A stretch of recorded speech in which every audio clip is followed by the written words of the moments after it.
Let's start with North Korea and developments there, though. The South Korean government says that there are signs that Pyongyang could be preparing to carry out a fourth nuclear test. The Unification Minister, Ryo Kil-jae, told a parliamentary hearing that stepped-up activity had been detected at the North's nuclear test facility, a pattern similar to the situation seen ahead of the last nuclear test. Well, Japan has meanwhile said that its armed forces have been ordered to shoot down any North Korean missile which heads towards its territory. We can get reaction from David Willis in Washington. That will be in just a moment. First, though, let's talk to John Sudworth, who's in the South Korean capital of Seoul now. John, interesting developments. Every day there seems to be just a little bit more. Give us your reaction to this one.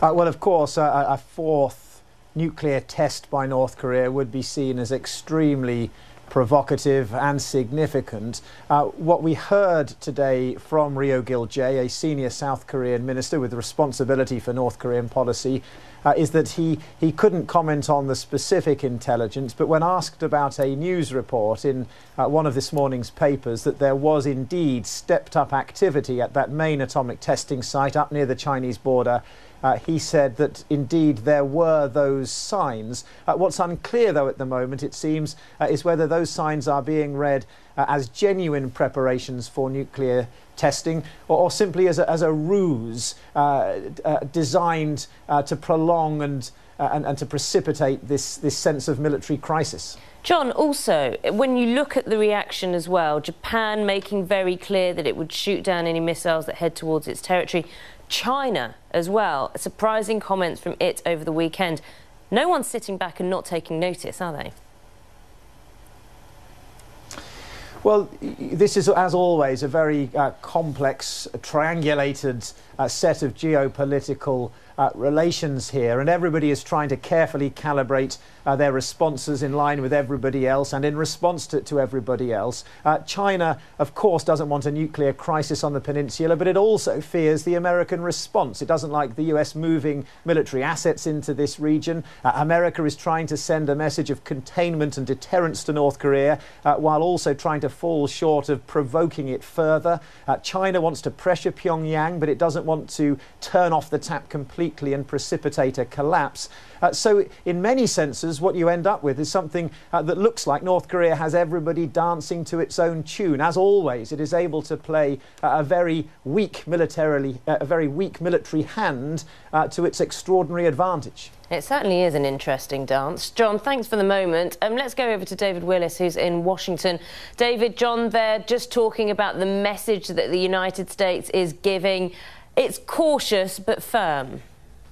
You're right, Naga, and there are reports early this morning in the New York Times that the United States and South Korea have actually drawn up plans for a response, a swift response, should there be any action by North Korea. This is, by all accounts, hitting the source of any North Korean attack with similar weapons. Now, we already know that B-52 bombers and stealth fighters have been moved by the United States into the area there, but anything that is provocative from North Korea will, I think, be something of a surprise, given the fact that the United States has today announced that it's cancelling an exercise involving its Minuteman III ballistic weapon, and that was due to take place off the coast of California. They've cancelled it because they thought it would be seen as provocative to North Korea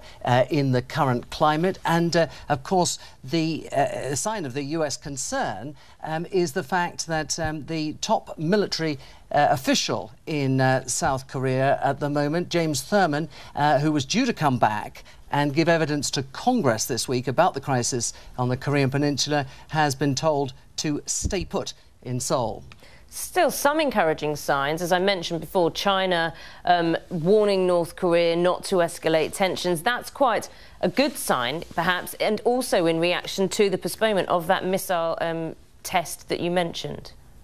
That's right, yes, and it's interesting because there have been criticism here, Naga, from congressmen of China for not condemning, doing enough to condemn North Korea as these people saw it over the course of the last month, when the rhetoric, of course, has become increasingly bellicose from North Korea. Well, today we had the Chinese president coming out with the strongest comments yet on this crisis, saying that no country should be allowed to throw the region and indeed the world into chaos for what he called selfish gain. So a sign perhaps there, Naga, that it's not just the United States and South Korea that are starting to get frustrated with North, but also its biggest ally, its only ally, in fact, China as well. It's interesting. As John Sudworth mentioned, it's a very interesting dance that is being played at the moment. David in Washington, thanks very much. And, of course, thanks very much to John